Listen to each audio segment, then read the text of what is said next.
This is a 100K producer per month, VP of FFL Big Sky, Jake Conan.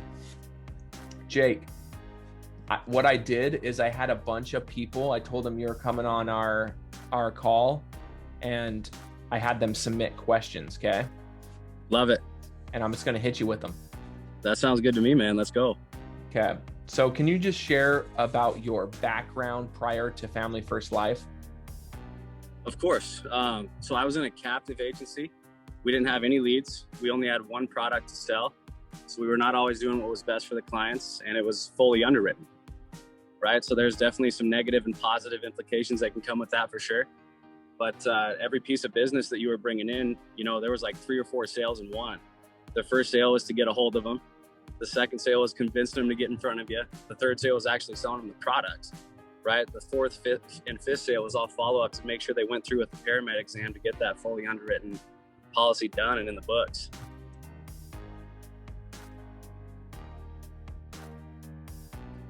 Dude, that's crazy. I started off in like a similar situation working for a captive insurance agency. So I know how that is. And then the fifth sale is telling them why the underwriters table rated them. Exactly. Awesome, dude. Diet, maybe get off the cigarettes for a little bit, come back in a few months when they're nicotine free and get back in. There you go. That's awesome. Cool. So what were you doing before you did insurance? Before I did insurance, I was selling nutrition products for to endurance athletes. So I know you can't see me right now, but I'm the opposite of an endurance athlete. So that didn't go super well, but it was a good experience. That's awesome, dude. Hey, you don't need to buy your own product to be successful at selling it, do you? Hey, that's right. There you go, dude. All right, this first question's from Isaiah Tadamy. He said, what are the main things that allow you to hit Hall of Fame as fast as you did? I would just say just making a goal. I mean, I literally did 400,000 divided by 6 on my calculator. It was like 67 grand a month. And I just made sure that all my actions and my schedule and my lead flow kind of amounted and stacked up and supported that vision. That was literally it. I mean, backing it up with the wallet. I mean, I was buying a bunch of leads on credit cards. It took a while to get ahead at the beginning, but then it just kind of came in like a tidal wave with the income. So I mean, just having a clear goal in mind and making sure your actions stack up to that goal. So when you're talking about this, so yeah, I think a lot of people have goals of how much they want to make, right? Mm-hmm. So when you say set a goal, I think a lot of people have a goal. It sounds like what you did is you held yourself to the goal. How would you suggest somebody do that if they haven't done something like this before? I would just suggest that they reach out to somebody, because it's kind of hard to know exactly what actions and how much you need to invest and what leads to buy, how to have posture in the house, what to sound like on the phone, everything like that. So just, I was very fortunate enough to come in immediately and work with Easton Patton and Zach Twardowski. So those guys had all the answers to all that. Because they were already doing it, right? So all I had to do was follow the blueprint and, not get left behind. Because the leaderboard is pretty stinking high. So even to squeak your name up there is you got to go out and bust it. So if you're not super clear on the actions to take to be able to back up your goal, just ask questions. People will help you out. That's awesome, dude. That's one of my favorite things about Family First Life is everybody helps everybody. And just like I asked you to do this call a couple days ago and you're on. That's awesome, baby. Dude. So I got one from Krista Cruz. So she said, how do you help somebody that is just starting out but not seeing good results, maybe with their initial dial day? I would just say, don't really compare yourself to the leaderboard right away, right? Especially if you've never been in insurance right away. The phones is the hardest part of our business. I think a lot of people would agree that, being out in the field is fun. Get to meet all the people, get acclimated to all the cultures. That part is fun, but we get paid on dial day to set those appointments up and set yourself up for success. And that's hands down the hardest part. I don't think anybody has came in and been phenomenal on the phones from day one. And if there is a person, I want to meet him, because I mean, I need some help still, right? So I think with on the phones, just stay consistent. Stack the leads in your favor, because I mean, if you have 100 leads, right, you only need 15 people to say yes for the next 2 days, right? We don't need to sell all 100 on scheduling an appointment with you. So just get enough leads, and that's going to make each no a little bit softer, right? Because the first no is fine, you have 99 more leads. Second no is fine, you have 98 more leads. You only need 15 people to say yes. So just put the odds in your favor and invest correctly in leads. That's awesome, dude. So how on average, how many hours per dial day are you dialing? Now it's a lot different, right? I mean, just to put it in perspective though, I mean, I had numerous dial days that it took me, I mean, I'd start at, 7:30, 7:45 or 8 o'clock, somewhere in there. And I would not stop dialing until like 8:30 p.m. So, I was every bit as terrible as anybody could be on the phones. You know what I'm saying? So now I can condense that a lot more, because I have more agents to kind of help out on the tail end of the day and stuff like that. So I think usually I can set my appointments up pretty good. If I start at 7:30, I can usually get done by around 1 o'clock. That's awesome. Are you using anything to help you dial, or are you just dialing straight off your cell phone? So I'm just dialing off my cell phone still, but I did use Phone Burner one time, because I just had to test it out, because everyone was just raving about it, and it's unbelievable. So I mean, if you're using anything in the CRM, any of the internet leads, that speeds it up tenfold. So I mean, you definitely want to get a little bit of that. Awesome, dude. All right, so this one's from Jordan Pryor. He's the VP of FFL Infinity. They're having massive explosive growth. He said, can you give us a breakdown on how you plan a travel trip? And this would include like what type of leads you're stocking up with, how many, what kind of like where you're going to stay, rental car, what your schedule looks like, how long you stay for, pretty much all the tips about a travel trip. Loaded question for sure. I don't care what type of leads it is when you're traveling, you just need to have a ton of them. In my opinion, the most important thing to take into account there is when you are traveling, right? You got to do it around your dial time. So I like to, again, start dialing at 7:30, and if you're dialing in a different time zone, especially if you're behind, that's sweet, because you can wake up and start dialing at like 5:30 if you're in mountain time and you're dialing for Eastern Standard Time, right? So I like to travel somewhere between like, I don't know, like maybe 1 o'clock and 4 o'clock, or noon and 5. So right when I land, I can book the rest of my appointments if I need to. That's awesome, dude. And then are you just staying at a hotel? Are you getting like an Airbnb? I always stay at a hotel.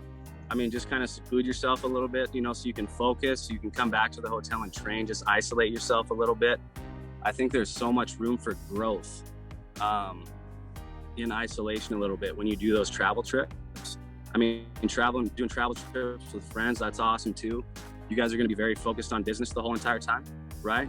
But when you spend that amount of money, like maybe it's $1,500 in leads, because you do not want to be short on leads if you're doing a travel trip, because it's expensive to fly out there. You got to get a rental vehicle, you got to buy food, you have to get a hotel and all that stuff. So you're very, very vested when you do a travel trip. So it's definitely going to it's going to back that up, because you have to make your money back even more than if you were to just buy leads in your backyard. How often are you doing travel trips? I'm pretty much on a permanent travel trip right now, because I got an apartment out here in Columbus, Ohio, right? My home is in Montana. But I mean, before that, I was doing travel trips, 3 weekends out of the month. That's awesome, dude. This one's from Travis Stuckey. He said, what are your preferred carriers and products, and why? I love America. I love America because their products are phenomenal for the client. They treat their agents super well. It's just a great fit all the way around, but I'm definitely not an expert on all of our carriers and all of our products, right? I kind of track it down a little bit by situation, right? Like if someone has COPD, I'm going with Aetna right away before we even get into anything. You know, if someone has diabetic neuropathy, I know I'm going with Prosperity. If someone wants to pay their house early and they're in perfect health, I know I'm going with the cash back option with America, right? So just more so situational based. I don't necessarily have a favorite. My favorite carrier is always the carrier that's going to be the best fit for that specific situation in order to protect that family. Got it. But you're writing a lot more Americo than Mutual of Omaha. Absolutely. Okay. If I can write America, I'll do that first all day long. And why? Their living benefits, like if we're looking at term especially, their living benefits are unbelievable. I mean, I don't know another carrier out there that would pay out 100% prior to death in the same capacity as if someone were to pass. You know, it's still tax-free, it's still in full 100%. That kind of sells itself. So if you're not discussing that in the house, you're kind of doing yourself a little bit of a disservice. But Americo's, you know, their speed of pay is unmatched, right? We all have experienced that as well. You know, so if you're investing in leads and you want to make your money back super quick, I mean, you can't multiply your income times 6, 7, 8, or even 4 or 5 in a couple of days in any other platform, right? So I mean, I love Americo's because it's great for the clients and they treat their agents well. Yeah, dude. And when you're initially starting off, I think we don't talk about this enough, like how quickly you get paid and the ability that gives you to reinvest in leads quickly. I think that's a total game changer. Yeah. All right, man. So this one's from Travis Stuckey. What resources, when you first started off, were like most beneficial to you? YouTube, that was it. I mean, you guys have heard it a million times on other podcasts. I mean, your vehicle should be like a rolling university. I mean, me personally, I had Matt Smith playing 24/7 all day long, 365. I'd listen to Paul McLean a lot for like psychology, Matt Smith for how to close deals, like tangibly, and how to like spell it out. He just kind of jived with me super well. You know, John Wetmore is another great one. There's countless others. And I mean, I don't want to leave anybody out, so I don't want to get too far down that rabbit hole. But just find a couple of people that really speak your language on YouTube, right? And because I guarantee you they have a lot of training out. So just watch those guys, take a lot of notes, learn how they articulate specific points that maybe you've had trouble discussing in the past with your clients when you're in the house. And that helps so much.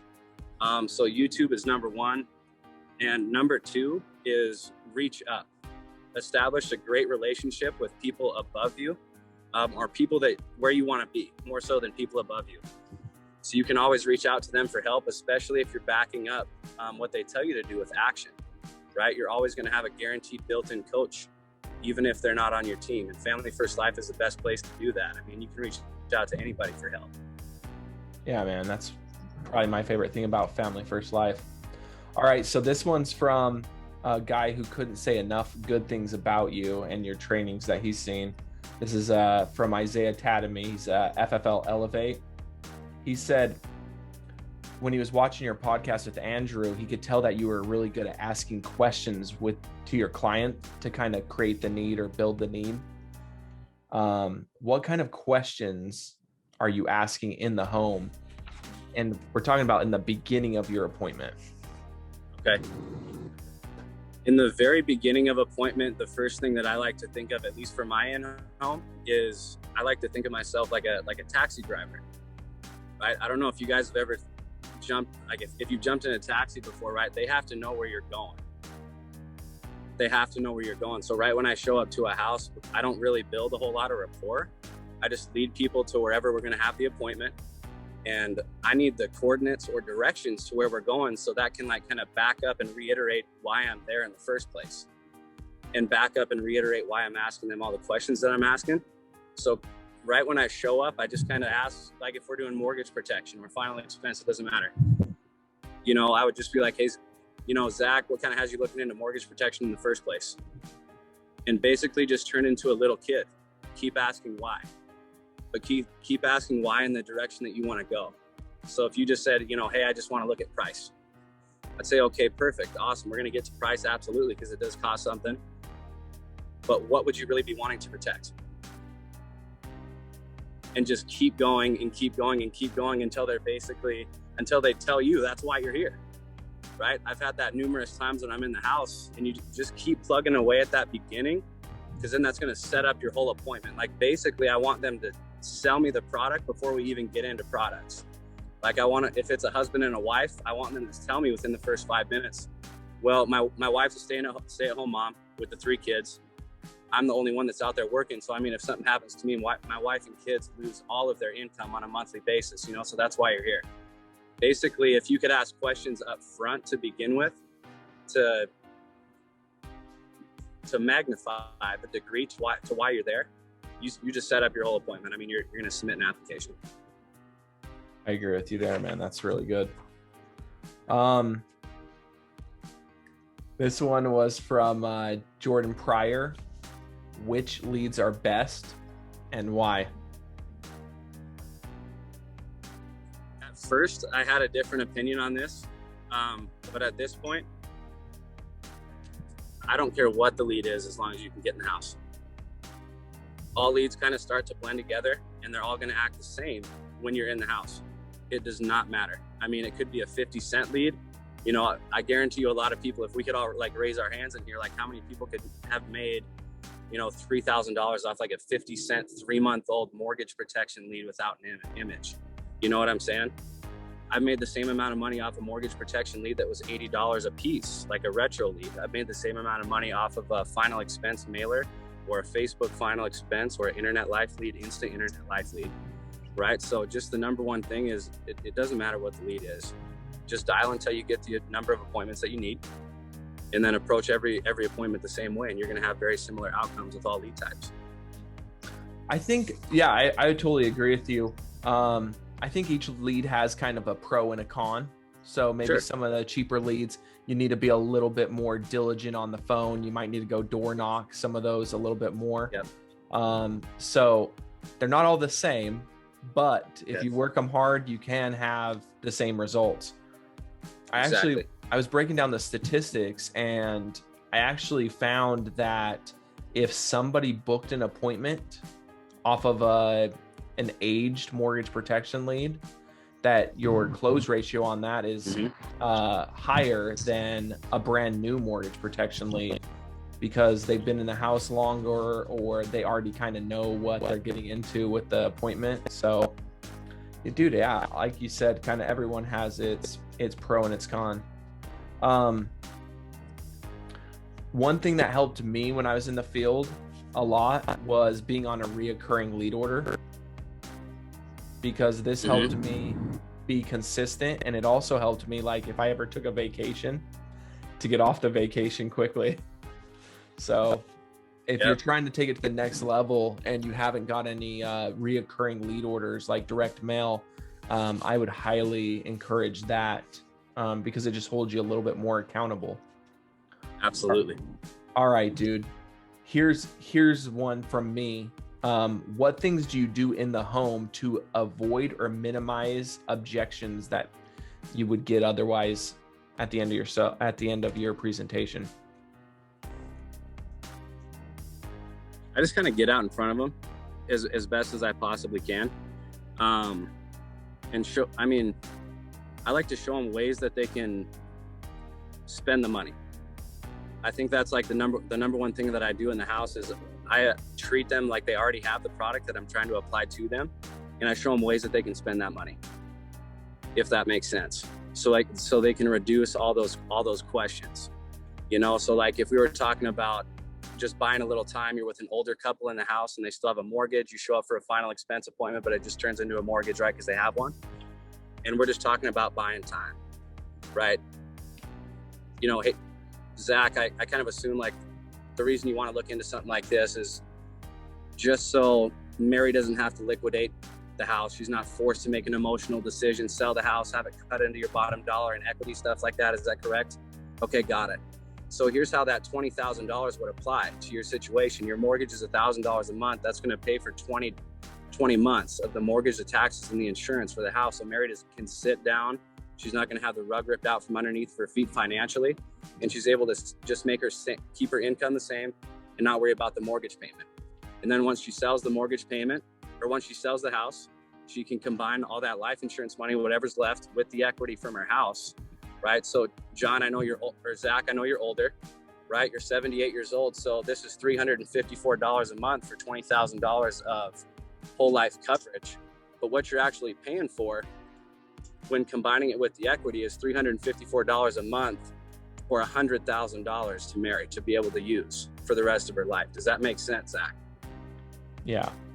Right? You kind of just like throw it all at them and go at a bunch of different situations. Try and shoot holes in your own mortgage protection or final expense, or just your in-home. Try and shoot holes in it. Like, sell yourself the product. What questions would you ask yourself? And then, because I mean, they're probably asking themselves the same thing. So just talk about it. Yeah, dude, that's really good. So obviously you're doing some self-reflection at the end of your appointment. So like if you got caught up on something, I would assume you're probably calling Easton or Zach, and then you're kind of reflecting on what they tell you should do and improving. That's super awesome, dude. I think that's huge, bro. I think a lot of new people, they're like afraid to reach out. So I think that's one good thing that I think a lot of us that have had success in the business haven't been afraid to do. How are you overcoming or avoiding I want to think about it? So what are you saying in your in-home to not get that? You're afraid to, I mean, I think if you're, sorry about that. Can you say that question one more time? Sorry, dude. Yep. What are you saying, or like a question you're asking or something you're doing in your appointment in the beginning that's getting them to not say, I want to think about it at the end? Oh my gosh, if I had the answer to that, I would be a multimillionaire, because I'd write a book and I'd sell it for a super high dollar amount. That's the number one objection. I mean, for any salesman, period, not just life insurance, anything, right, is I want to think about it. So I think kind of back to the discussion that I was having with the prior question is providing so much value before you even ask for the order is going to erase a lot of that. You know, I think there's 3 sales that have to occur within one sale. The first sale is you got to sell yourself. They have to trust you. The second sale is you have to sell the product. And the third sale is you have to apply that product to their situation, and you have to sell them on the fact that that would make everything better. That would solve all their worries. That would help them sleep better at night, yada, yada, yada.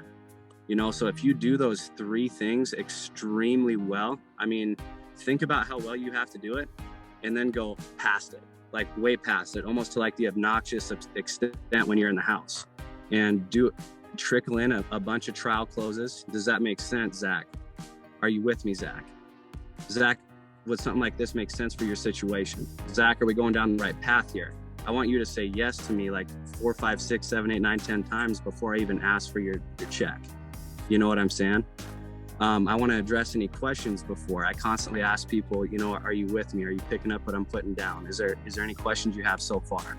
Right? Trial close them all the way through. And then I think that is going to greatly minimize the I want to think about it. But you're still going to get it. You're still going to get it. I mean, it's just one of those things. Yeah, I got you, dude. Awesome. So what do you think the biggest difference is between you and somebody who's issuing like 15 grand a month? I literally don't think anything, because I mean, that's what Family First Life is like. It's not like being an NBA player, right? You don't have to be 6'8", 250 pounds and be able to jump out of the gym. I literally just think you have to have a specific reason for you to achieve more than you are currently achieving. Mm-hmm. Because then that's going to give you a clear path and a clear direction, right? Because then all your actions are going to be catered towards being better, right? So, I mean, the difference between, you know, someone that issue pays over 100 grand and someone that issue pays 15,000, I think is like the hunger to learn. Their why is aligned, so that if their why is bigger than their pride, they're going to reach out and ask for questions. They're going to want to know how to get better. Everything is just going to align a little bit better. So if you're only doing 15K a month and you want to do more than that, you need to ask yourself why and what you're willing to do for that. What stuff you're willing to give up. And then are you actually willing to give that stuff up? Or are you just kind of saying you want to do more than 15 grand, but you don't really, really, really want to do grand or more than 15 grand, excuse me. Dude, I think this might be part of the secret. How much are you spending per week on leads right now? Per week, I mean, at minimum right now, probably 3,000 at minimum. And see, I think this is part of the thing that separates you from the 15K producer. Okay. So I think there's a lot of people who think they can get by on $300. So they're saying, I'm going to spend $400 a week on leads. What do you think the result or expectation someone should have if that's what they're spending on leads? Zach, let me ask you this. Mm-hmm. If I gave you, if I needed you to make 15 free throws, right? I don't know if you're a basketball player or anything like that. If I needed you to make 15 free throws and I gave you 30 basketballs to make 15 free throws, would that be a little difficult? Yes. What if I gave you 100 basketballs? Do you think you could make 15 free throws? Yes. It's the same concept with leads. So if you are under investing and you want to perform more, that doesn't make sense at all. It's way riskier in this business to invest less in leads than it is to overinvest in leads. I'd 100% agree with that, man. Well, very well put. Okay. Do you have any, this one's from Leon T. He said, do you have any like daily habits or things you're doing on a daily basis? Like maybe like a morning routine or a daily routine? I definitely like to start the day off with a workout, get like the anxiety, any negative thoughts that you may or may not have during the day, just get everything out, flush it, get centered before I dial or before I go out in the field. I also like to plug into trainings. Even if I've heard the training a million times, I still just want to have all that stuff running through my mind freshly before I start my day. So, I mean, a workout and then hopping right on podcasts. Like it, dude. Yeah, I just barely started listening to what's that guy? Oh, Dave Anderson's podcast. Have you listened to that? I haven't, but I will now. Oh, dude. So he at conference, bro, I don't know what it was. I felt like he was talking to me, And so I started listening to his podcast. It's freaking awesome, dude. He doesn't put out a ton of content, but you'll have the ability to go back. It looks like you drive a lot, so that'd be good, dude. Yep. All right. What's been this one's from Deborah Davis. What's been your biggest mistake so far in your insurance career? My biggest mistake has been underestimating what I was capable of and not recognizing that I could go out and do it. I mean, more or less like kind of like a confidence thing. I was kind of like stuck at 60. I couldn't get off 60 a month. I was just like stuck there. And I knew I could do more than that. And it was just all belief, so just the same conversation with that person that's only doing 15,000 and they want to do more. It's like, well, how much are you investing in leads? Why don't you kick it up to 3,000 instead of 2,000 and kind of see what happens? Right. So I think everybody can believe in themselves a little bit more. And also my biggest mistake early on was not realizing how important the phones are. The phones are literally everything. So, I mean, sometimes a lot of times early on, I would let a lot of things interfere with my dial day, but that's also interfering with your bank account. That's interfering with you being able to invest in staff properly, quickly. That's interfering with you going from the mailroom to CEO of your own business in a very short, condensed time frame. So confidence in thinking that you can do more or not thinking that you can do more, dials, and then also social media. I was very hesitant to put a lot of stuff out on social media because I didn't want people to think that I was bragging. But then now I believe wholeheartedly that Family First Life is so great for everybody if they buy into the system, that it's truly selfish not to share. So I would say those three things held me back a lot. Dude, thanks for being transparent about that. The next thing, this one was from Anthony A. He said, how do you show the price? Do you do like a top-down approach, or like what are you doing? 3 options? What are you doing with the price? So I just experimented with showing options, and it's not really my jam, but I know a lot of phenomenal producers that give 3 options. So I would just say whatever works best for you. Me personally, I do a top-down selling. I mean, I go through the financial inventory sheet pretty diligently. So, I mean, if someone's only making, you know, $1,200 a month on Social Security, that's it. You know, I'm not going to show them a life insurance bill that's $300 or $400. Right. Just kind of like common sense a little bit. But I just show them one price and kind of read their body language a little bit. If they don't like it, I don't like it. Right. So we bring it down a little bit. And I just let them know that I don't really care what you do. I just see the need for coverage. I know that you want to protect your family. So having something is better than nothing. We can always come back and buy more insurance later. So let's just get something today that can disappear into your budget very comfortably. And then if you want to get more down the road, I can always come back. So what's like the percentage? So you say like if they, you know, they're making 1,200, you wouldn't show them a 300. Do you have like a percentage, or like what's your rule of thumb and what you initially show them? I guess I don't. I probably should get a rule of thumb for that. I kind of just feel it out a little bit. I mean, if someone has a mortgage, I always like to just ask about big bills, because I mean, the small stuff, all of us can rattle off just on a whim, like Netflix subscription, phone bills, child support, alimony, grocery bills, gas, like electric, what are you paying for utilities, all that stuff. We can put a list together, a laundry list, right, very quickly. So just ask about the big stuff, right? Your mortgage payment, is taxes and insurance included in that? Okay, perfect. Because I mean, that's a pretty big deal, right? It goes with your mortgage. Ask about any car payments. Ask about any child support, maybe any alimony. Those are going to be really the biggest bills that I've seen on a regular basis. You know what I'm saying? And then like car insurance too. I mean, if someone's running around with like 4 or 5 kids, and they all can drive, their car insurance is probably going to be a pretty big bill as well. So I just ask about stuff like that. Because I mean, you don't want to cut people super, and I literally just add it up in front of them and then subtract it from their overall monthly income, and then ask them like, how much do you usually spend for food? How much do you usually spend for gas? Like, are you a party animal? Like, are you going out a bunch? Do you spend a lot on entertainment? Like, how much do you think you have left over at the end of the month? That's kind of what I gauge it off of, is what they have left over. Okay, so let's just say they have $4,000 left over at the end of the month. I just want to put some scenarios out there. If they have $4,000 left over at the end of the month, I'm probably going to show them something that's like $500. Okay. What about $2,000 left over? $300 to $400. Okay. And $1,000? $1,000, I think 200. Okay. Sounds good. None. They have nothing. They pretty much have none. If they pretty much have none? Yeah. Then I'm gonna look at the bills that they have and see if I can create any space. Okay. Create space. Like if you have a super, like I just got a sale with this last week. This guy had 3 credit card payments, and a ton of it was interest.